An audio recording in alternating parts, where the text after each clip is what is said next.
I think we're all kind of born as artists. I mean, not in the Van Gogh or Dali sort of way, with the paintbrush and the tragic backstory. Helena Bonham Carter said that everything you do in life is art, from how you dress to how you talk, and she was in Fight Club, so I trust her. I had always tried to be an artist, more in the traditional sense of the word. When I was 12 or 13, I realized that I liked to draw, and I still do today. And since early middle school, I knew I wanted to be a writer. As in, I made it my life plan, I formed my goals around it. I told everyone I possibly could, when I grow old, I'm going to write books for a living. The plan had been set. Everything was in place for my future career. And then I watched these movies.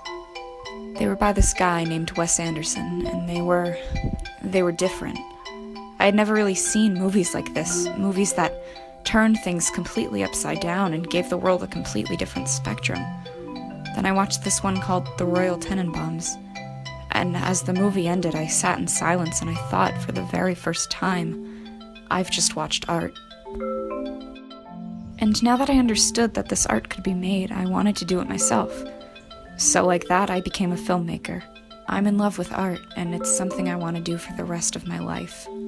I want to go to a good college on the East Coast. I want to spend time with people that love film as much as I do. I want to write scripts and direct them as a job.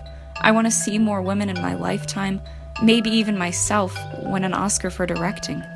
But most of all, since that day with that Wes Anderson film, I've wanted to change someone's mind.